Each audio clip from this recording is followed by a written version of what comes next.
if you're not familiar with Proline TV, this is where the Playbook podcast is now being viewed. And Proline TV is going to be your one-stop source for anything that you want to talk about, see, and even ask questions about when it comes to sports gaming. Okay, guys, let me officially ask you guys to start the show here. What NFL football team did you expect to be in the Super Bowl but isn't here? For me, it's Detroit. Now, are you talking about just amongst the 14 playoff teams or going back to the beginning of the season? I'm talking about what NFL playoff team, the team that made the playoffs, Okay. did you expect to be here but isn't here? And Jim said the Detroit Lions. I think they'll probably likely be the consensus. Right. Yeah. But are you talking about, so you're saying as soon as the playoffs began? Yes. What So team did you? I wouldn't have thought Detroit myself because I had already made up my mind that once the guys were injured, that they just couldn't do it. I didn't think they'd lose to Washington, but I just thought so I would have said that. I would have answered Detroit to Jim's answer in the beginning of the season, but not before the beginning of the playoffs. So in that respect, I think to me, it would probably just be Buffalo then again. I thought, Greg, you might say Philadelphia because Detroit was the main competition to Philadelphia, and that if you didn't like Detroit, I think you would have said Philadelphia now has the easiest path. Are you as far as this answer? Yeah, in other words, if this question were asked at the start of the playoffs, who we thought was the team that would surprise you if they didn't make the Super Bowl, because you didn't think Detroit was. Well, going they to make did the though. Super Bowl. Okay, if we were going to include Philly, then yes. But I thought Mark's question meant outside of Philly and that didn't get here. Yes, exactly. Yeah. Okay. But if I did include those two teams, absolutely, I would include Philly. Yeah. I would also agree Detroit. I would too, Eddie. Golf imploded at the worst possible time. Jared Goff. We saw what happened when quarterbacks implode late in the season. You could probably ask Sam Darnold about that. Karma hit Jared Goff hard. One of the worst outings of the season on the biggest stage. He threw that pick 6 against Washington. I know they had their difficulties with their defensive injuries, but in a game when the Lions needed him at his near best, he was at his near worst. Yeah, unfortunately, I don't want to say he lumped because we haven't seen that from Goff before in the past. It was obviously a bad football game for him, but they're the one football team I honestly thought to start the playoffs that was not going to be here, Detroit. I wasn't at all surprised that maybe in the way that they lost the football game and to whom they lost, but they were the guy that I thought had holes, especially defensively. And I think they were going into every football game they played, they were likely to be outcoached. And lo and behold, what happens to Detroit? Injuries, and they were outcoached again. What do you think about Baltimore, Mark? Because you like them, and they went out fairly early, considering we've kind of seen this before. They win their first round game, not a major deal, but then that second game, which is a big one, they just can't get over the hump right now with Lamar Jackson. Well, looking back, hindsight's always 20/20. And if I look back on the Baltimore Ravens, when I liked them to win the Super Bowl, make the Super Bowl, win the Super Bowl at the start, the thing that I really probably overlooked is the fact that they had to play their first couple of games on the road. And it's where it ended up biting them. There's no question about that. And I fell in love with the fact that they had dominated, simply just utterly dominated all other playoff teams all season long. They won them by over 120 yards a game average. They didn't lose the stats in any football game. The odds makers knew that. They were priced accordingly. They were very, very short. But you were probably, for all intents and purposes, trying to make a team get there by having to get there by playing on the road. And that was probably the biggest mistake. I will absolutely step in here and say Baltimore's my team on your answer. And the way that game played out, just kind of goes to show how special it is for Philadelphia and Kansas City to come to fruition the way they have, because you never expect Mark Andrews to have that game-changing fumble and the drop on a 2-point conversion. Well, let's talk about that 2-point conversion a little bit. When you go back and look at that pass, was not accurate. It wasn't great, but That was a very Jim, catch. I'm gonna stop you right there. If it hits you in the hands, you gotta catch it, brother. Not these hands. No. Jim's a surgeon, not his hands. No. Well, you know, Tony, I felt the same way in the Penn State playoff game when against Notre Dame. When Aller threw the ball to the running back, he had to kind of do this, and he dropped it, and all the blame was on the quarterback. And I'm like, well, come on. I mean, I wasn't the best pass, but if you can't catch that pass, I'm sorry. I mean, Well, Jackson had a little bit of that on his pass. He did. It was, didn't get there as quickly and directly as it should have. There was a little bit of hesitation waiting for the ball to get there, but it was still a catchable ball. No excuses. Yeah, no, I mean, look. Obviously, you want the perfect passes. You want Joe Burrow throwing you the greatest passes. But if you can't, if you're as a professional receiver, tight end, running back, college, whatever. Now you're a professional in college. If you can't catch a pass that hits you in the hands, that's on you. That's always been my stand. Can I back off my statement now that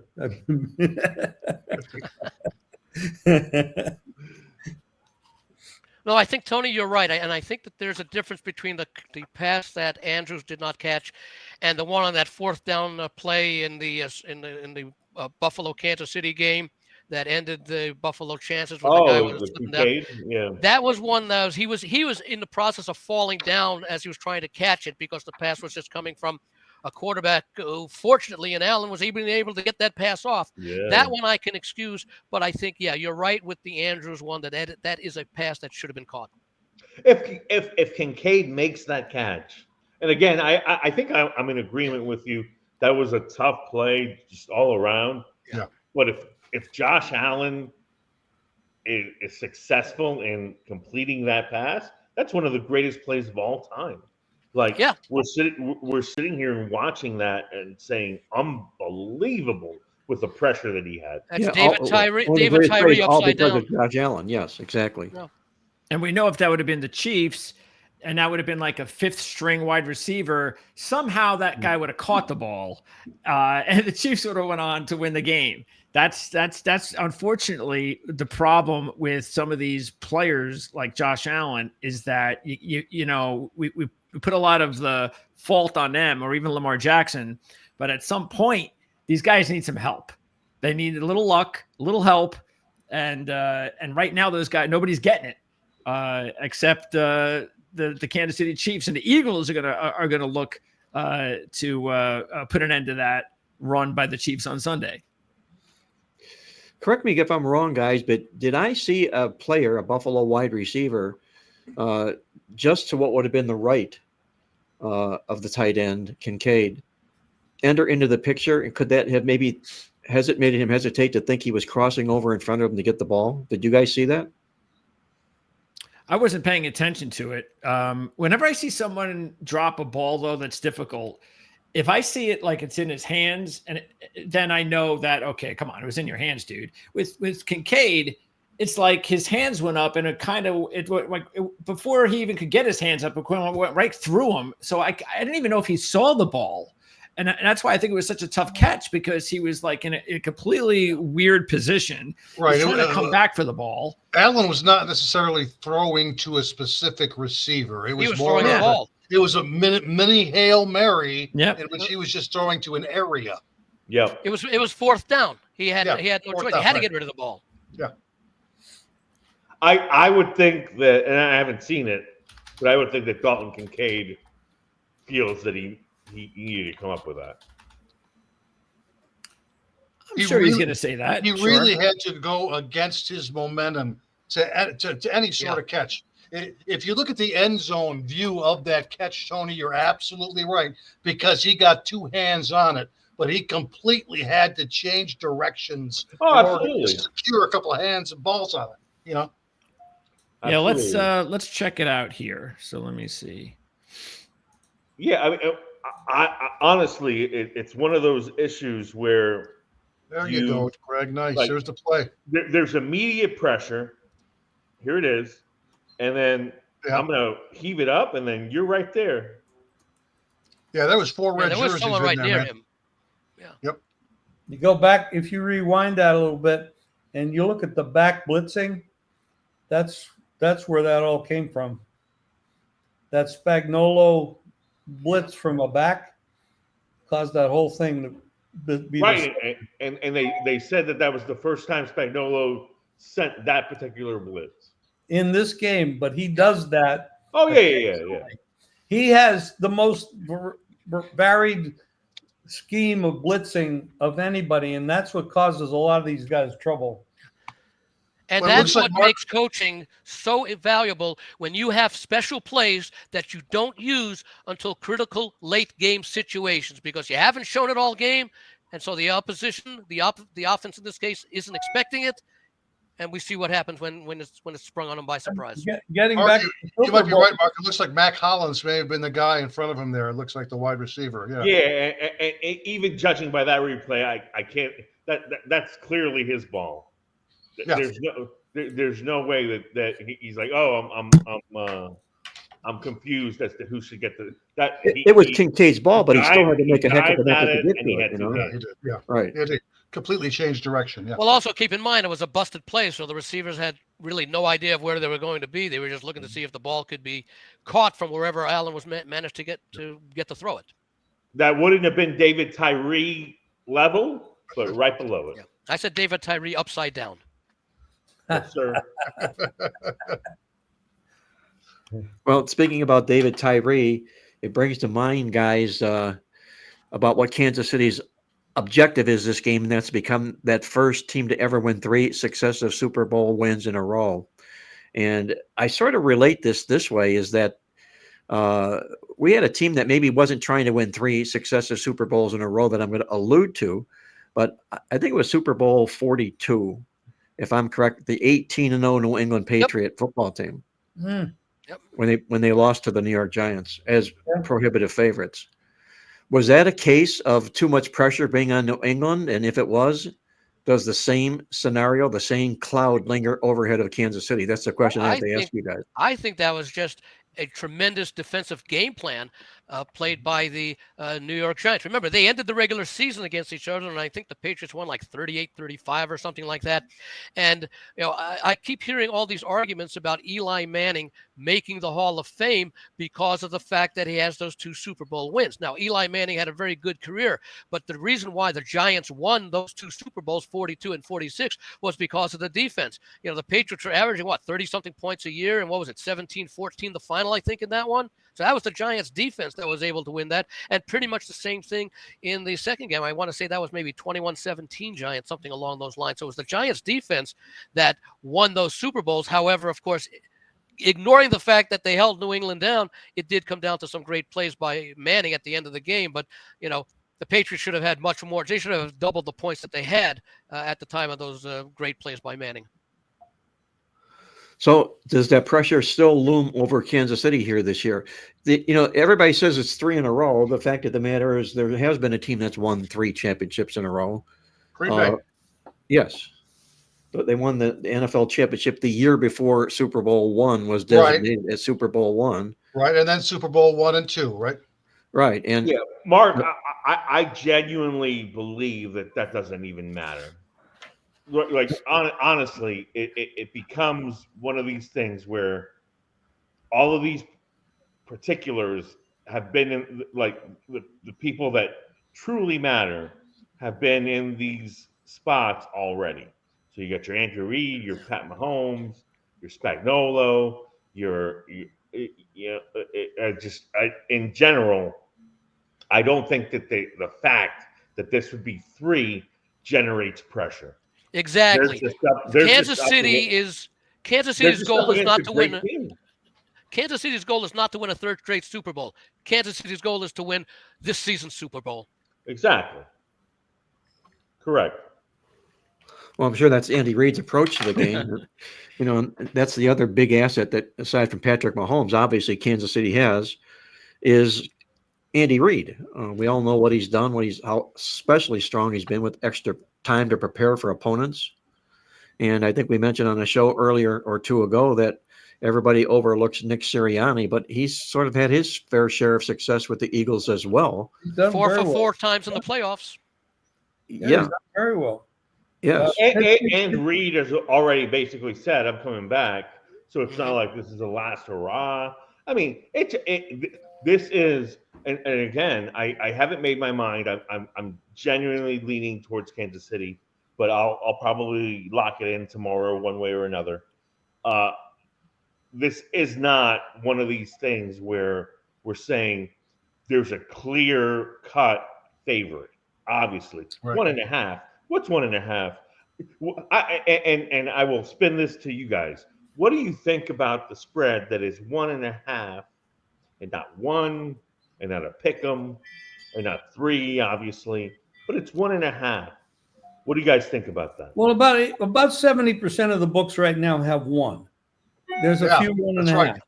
So It's come down. Yeah. I actually think by game time, Philadelphia might end up the favorite. I was going to ask you that, Jim. You Which think would it might not be flip? surprising. I'm not- Many I'm are not- saying the wrong team's Yeah, favorites. I do think there's a possibility of it because when you look at the game, I mean, I'm not a football player, never played football in my life because of these hands, Tony. See that? They're small? Surgeon's hands, yes. So the offensive line, the defensive line, the running back situation, the offensive line problem for Kansas City at the left tackle, and they had to make moves there. And the fact that you look at the overall stats throughout the season, Kansas City has not been impressive.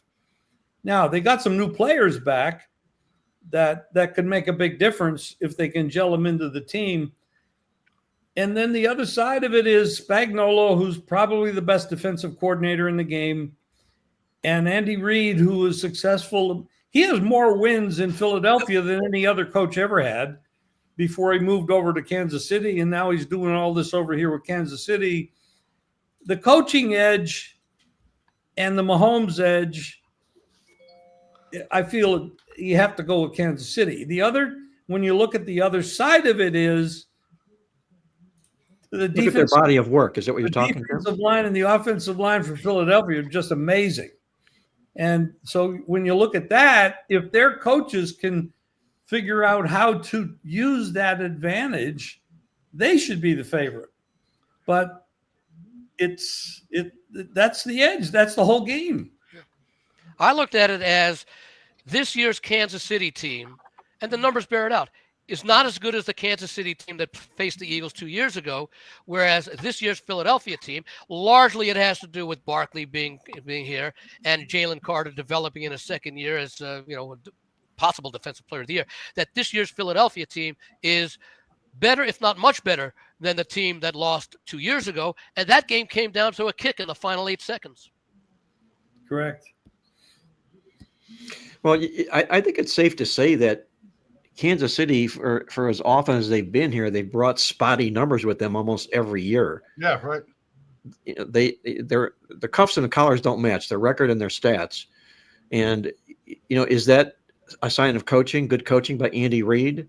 A lot of it is yes. Yeah, it is. I think And so. Spagnuolo. Yeah, I mean, Spagnuolo, it's really he does a job. I mean, you could say that San Francisco last year had a better roster, and right. it's the guy's good. Maybe if you find a way to win all but one game, don't the numbers aren't they obsolete at some point? Yes. I believe so. Well, I will share something from my newsletter that I'm going to hopefully send out this afternoon or by this evening. I make reference to a 1964 song by Chad and Jeremy, which hit number 7 on the Billboard Top 100. It's called a summer song. And I know it's not summer here now in the Northern Hemisphere, but a line from that song, all good things must end someday, autumn leaves must fall. And that is, what must end? Kansas City's remarkable streak of 17 straight wins in one-score games. At some point, it's going to come to an end. I mean, it was going to come to an end several times. In fact, beginning with the opening game against Baltimore, it looked as though, the streak, which I think was 5 or something like that at that time, almost ended on that final play of the game with the touchdown that was nullified by the end line there. So you know, sometimes when you have a knack of winning these close games, as Kansas City does, they know they're never out of it, and they expect to make the plays at the end of the game. The question is, will Philadelphia be able to make those key plays at the end of the game? It may very well once again come down to Philadelphia having a late lead and Kansas City with the ball with 1:58 to go. Well, would that same thought you have in mind about the summer song and the autumn leaves, Andy, hold true? Then if Kansas City wins this game by 10 points, they win the game, they get the money, they don't win another close call game. All they can do to break that streak in that sense is win by more than one score. Yes, exactly. Yeah. I played one sport professionally for 5 years. That was pool. And there were many matches that I was way, way better than and didn't play up to par. Still won more tournaments than I lost. But then I played guys like Earl Strickland and Nick Varner. And the worst of all was Efren Reyes, who was by far the best player that ever lived. A Filipino guy, very nice man. And it was just, forget it. I didn't belong there. I should have been somewhere in Mexico hiding rather than play that guy. I mean, it's bad. He was just so damn good. If you ever look him up on the internet, incredible. I also played Willie Mosconi and Minnesota Fats and people like that, but that was a different generation. But I'll tell you, when somebody's really good, they don't get nervous. They, like you just said, they feel confident. You can have them in the worst situation, and there's something about them that comes out. It's I don't know. It's in their DNA. I mean, psychological something. Yeah. The skill level has to be there as well. It's not coming from nowhere. But man, I'll tell you, when Reyes wanted to kick your ass, he kicked your ass. He made you look good for the first hour, but then, oh God, it was bad. Well, there's no deer in the headlight looks at all with Patrick Mahomes, Travis Kelce, having been there, done that, and fully confident. The question is, I think that would maybe fall more toward Jalen Hurts. He kind of gets bad rapped and knocked around, and even though he's put up really decent numbers in the postseason, he's the guy that's more likely to have that deer in the headlights look than Patrick Mahomes in this football game. Yeah, but didn't he lead the Eagles down to that tying touchdown and 2-point conversion 2 years ago to make it 35-35? Yes, so he's proven that he could do it. It's just, again, and what about the game where Kansas City was beaten and they had 18 seconds left? He had a great game that day. Yeah. He really did. I would say Kansas City showed it again against Buffalo just 2 weeks ago. One thing that I'm looking at in this game is that I believe personally that it's easier to shut down a rushing attack than a passing game. And we have, obviously, Saquon is the top playmaker in this game. And then we have a Kansas City passing attack that's got, obviously, the best tight end in history, even though he's past his prime.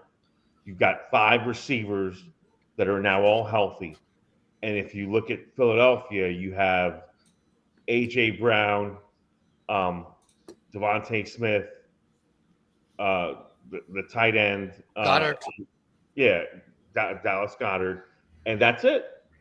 You got Jahan Dotson as your number 3 receiver, and he's not good. He hasn't proven anything. How much is the loss of Dent going to hurt them in this game? The one of who? What's his name? Dent? The Philadelphia defender? The last name Dent? I got the wrong name?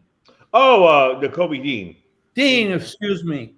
Yep, excuse me, Dean. I mean, it doesn't help, but I think they've overcome it. Well, you'll find. I mean, the injuries like that,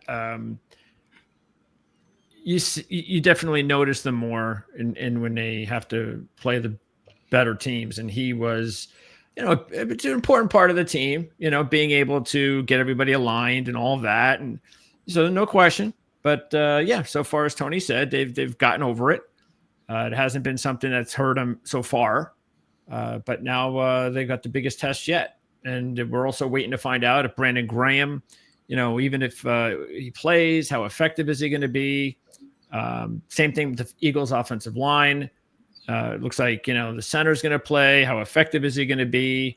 But for the most part, if most of these guys play, especially since it's the Super Bowl, I don't think excuses, I don't think injuries will come into play where, if they lose, it'll be, I wasn't 100% or anything like that. So if this was a regular Sunday game with 14 other games or whatever number, and was the same situation on let's say a neutral field in England or something, same line, same situation, exactly the same, but it wasn't a Super Bowl, who would be favored?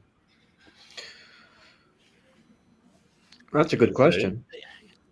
It might be very much the same. Kansas City might be a similar favorite, because remember, Kansas City had the best record in the league for basically the entire season, and Philadelphia was right behind them.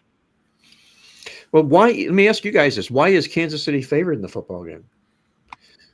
I think it's because the AFC's the AFC has the better teams at the top of the conference, the Kansas Cities, the Baltimores, and the Buffaloes, where Philadelphia, the NFC was more of they had the top like 8 or 9 teams, and Philly's really good, but what else was there? Well, there was Detroit until the injuries happened. So I think that's what it is. I think that the AFC, really, those top teams, and look, the Chiefs have won the Super Bowl the last 2 years representing the AFC. They are the defending champs. Yeah. I'm also going to put a different spin on it, because it doesn't come into play except during the conference championship games and the Super Bowl. And that is, these are opportunities for sports books to manage their futures liability by making adjustments to the line that they might not normally make. In other words, let's say they have tremendous exposure on Kansas City, so they're going to want to attract some money on Philadelphia to sort of even off that exposure. So maybe they make Philadelphia look a little bit more attractive than perhaps they should be. If the exposure is even, I wouldn't be surprised if this game had opened up pretty much even. But that's something that you have to keep in mind, because it's and the same thing during the AFC NFC championship games, because following that game, all the futures for the AFC and NFC championship are paid off for the year, and the books are closed. And after Sunday, all the Super Bowl futures will be closed for the season. So it's a last opportunity for books that want to, and most books do, because they may have opinions on the game, but their best opinion is, I want to keep my job, so I want to make sure we're in the best possible position in the futures market. Do you know what the exposures are? Do you have any idea?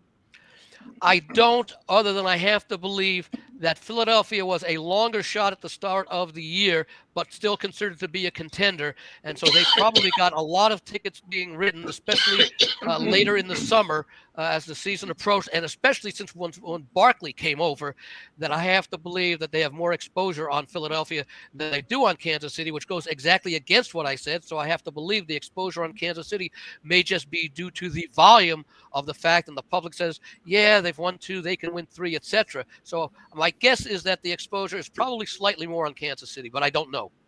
Yeah, there are going to be at least Super Bowl 60 lines right after this game ends, and I think there are now.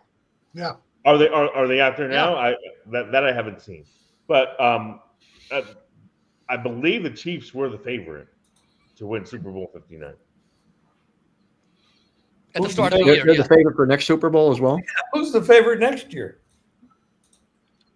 I don't think Greg Detroit had the numbers up there. There it is, right there. There you Chiefs, go. 61. Oh, there they are. Yeah. Okay. Yep. Very good. Yeah. Are you saying Detroit's the favorite on the blind next year in the Super Bowl right now? No, it's still the Chiefs, Okay. Mark. The Chiefs Okay. are 6-1. Ravens are plus 650. Eagles plus 700. Bills plus 700. And finally, Lions plus 950. And remember, it's not necessarily because of the offshore books, but it's the people who come to Vegas. They cash their tickets or whatever, and they're here once a year. Let's say for its conference championship game or right before the Super Bowl. They want to reinvest that money right on the spot right there. So that's why they put these numbers out so far in advance.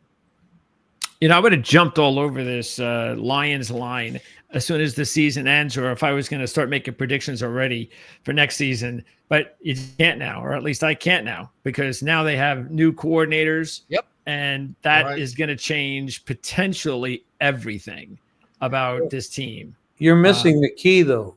Next year, Kelsey's going to retire, and Swifty won't be in the stands. Like his brother? I had to throw that in there. The NFL agreement to let the Chiefs win every game is null and void. Taylor won't win, so Taylor won't be there. That's the half point that makes it -1.5 instead of -1.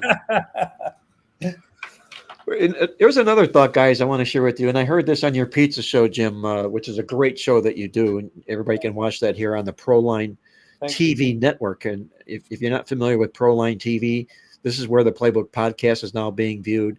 And ProLine TV is going to be your one-stop source for anything that you want to talk about, see, and even ask questions about when it comes to sports gaming.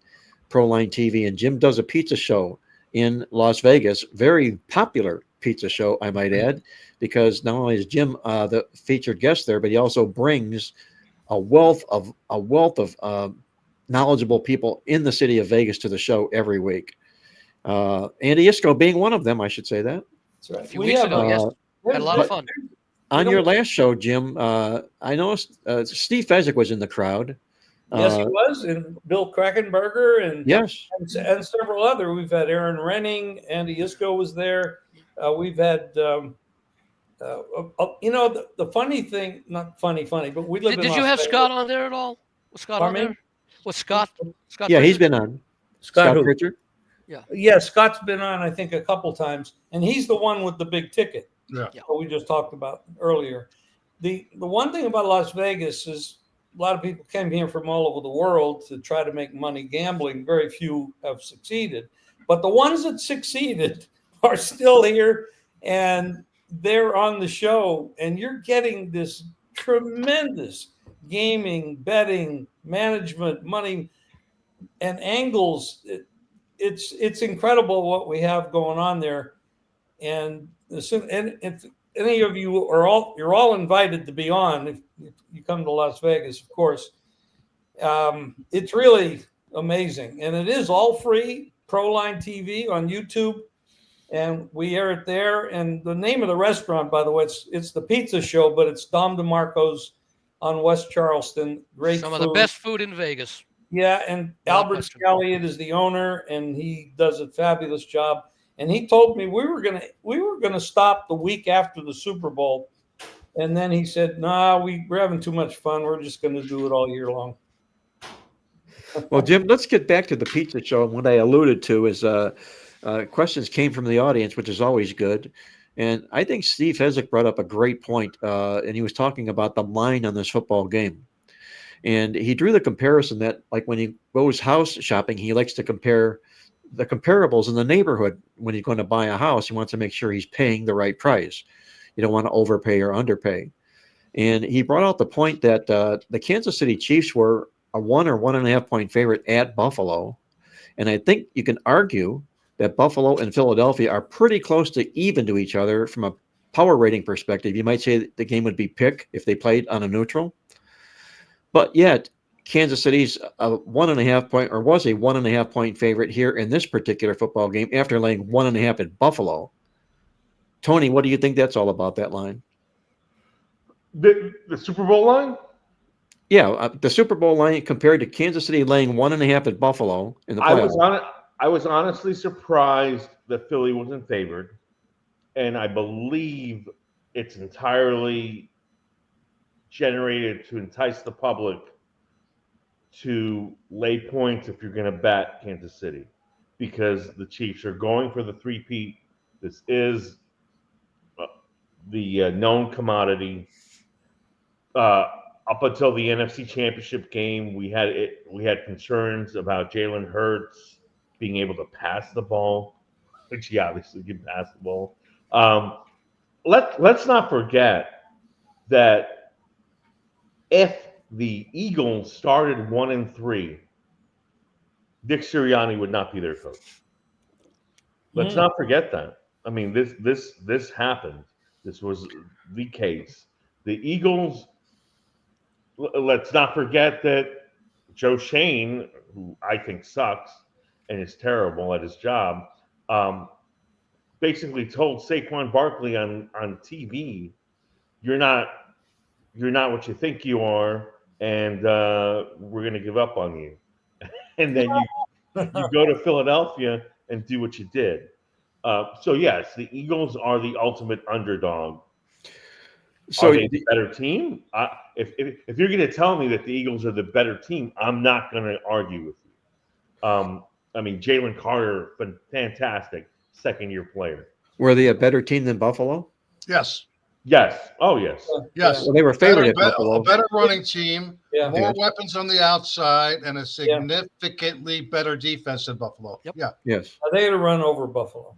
Yeah, they would have run them over. Yeah, if Kansas City was 1.5 at Buffalo on a neutral field, even if Philly and Kansas City are considered Philadelphia and Buffalo are considered the same, you'd figure Kansas City on a neutral field would be what, 3.5, and that's Exactly. and that's including only 1.5 or 2 point home field advantage, which by the way is a lot more accurate over the past 7 or 8 years than the standard 3 point home field advantage. Which is my point, guys. Let's go back one game.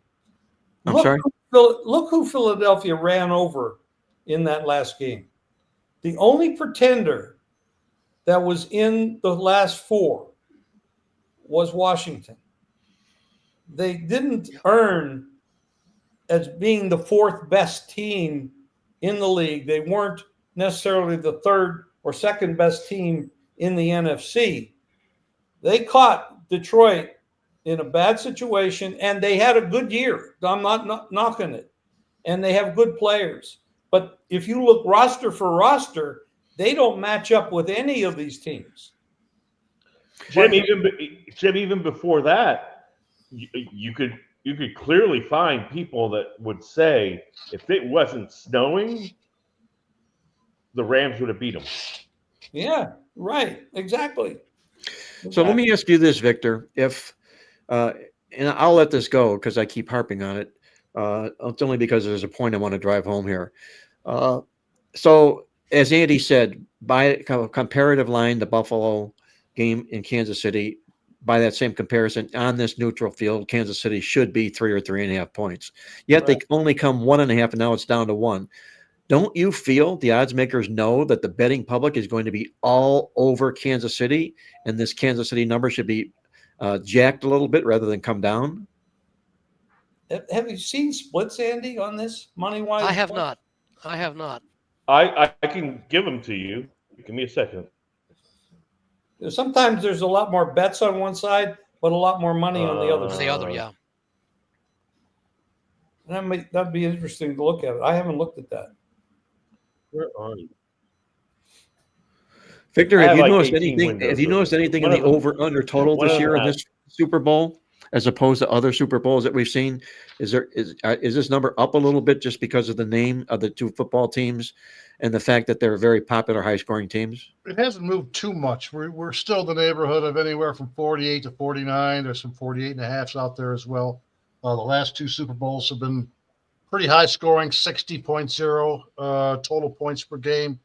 The last 10 Super Bowls with an OU line of less than 51 have gone 8-2 to the over. Ooh. What perplexes me in regards to the OU line is the low point spread. Let's just call it right now 1.5. KC, their implied team total is 24.5. Philadelphia basically 24.0. So now you start asking yourself, with 2 implied scores so close to each other, how has that turned out in the playoffs? In the NFL playoffs, when both teams score 21 or more, There's been 133 overs, only 11 unders, 92% over the total. Oh my God. And finally, again, with both teams suggested scoring 24 or more points in the NFL playoffs, when both teams scored 24 or more points, there has been 94 overs, only 2 unders. It's 9.79. It's 98% on the over. So again, if you think both teams will get to 21 or more points in this game, you're almost pot committed to bet on the over. Well, how What's about the this? line been? What's the Here's line here's been in the those perfect- games? Here's the perfect bet. Bet both teams to go over the total. One of them's going to do it. The worst you do is split, and you might win both of them. Right. Also, let me see here. Last 2 years, indoor playoff games, 6 overs, only 1 under. In the Superdome, the last 5 games last 5 Super Bowls played in the Superdome in New Orleans, 4 overs, only 1 under, 55.8 combined points per game. Finally, any playoff game in which both teams have an outstanding win-loss percentage of 800 or more, 9 overs, 1 under, dating back to over 10 years now. So basically everything I have in the database says Wow. it's going to be higher scoring than people think. Well, let me ask you this, Victor. You say with both teams in the game scored 24 or more, etc., or 21 or more. In how many of those games that both teams meet that was the total line in the range of, let's say, 48 to 51, so 48 or higher, let's say. The average line in those games in which both teams scored 24 or more, the average line was 50.5 points. 50.5 points. And those games, again, went over at a 98% percentage. We're a couple points below that. Because that would have my initial thought was that may have included some games where the totals were, say, 43 and the final score might have been 28-24, something like that. Right. Now, those games did have high over-under lines, and I've just been told by Mark that he's got to run to the little boys' room. He'll be back in a minute. All right. Well, actually, he told me in a text behind the screen there, Victor. So I'll let Mark know that you let everybody know that he had to go to the bathroom. Well, I gotta leave. I have tell Victor anything. I have to leave too because I got to go to the strip club. Yeah, that's not excusable. You've got a phone. Take us with you. As long as it's not the Chippendales, that's okay. You can manipulate stats any way you want. The one stat I think is very interesting is that I'm sure you've seen the stat that in the Super Bowl, the team with the lower overall winning percentage has gone now 16-1 ATS in the last 17 Super Bowls. 16-1. That's a nice little nugget there. I've been reporting on that one for about the last 8 or 10 years. It goes way, way back. In fact, the last time, as I recall, prior to the Rams winning over the Bengals, the last time I believe that the favorite won and covered the points was back when Tampa Bay beat Oakland back in 2003 or something like that. And even that was a little bit unusual because Gruden was in his first year at Tampa Bay after being the Raiders coach for several years before that, and he knew all the players in the plays. So that's how often it's been. A question on that. When you break that down by point spread, I mean, we really have a very small underdog here.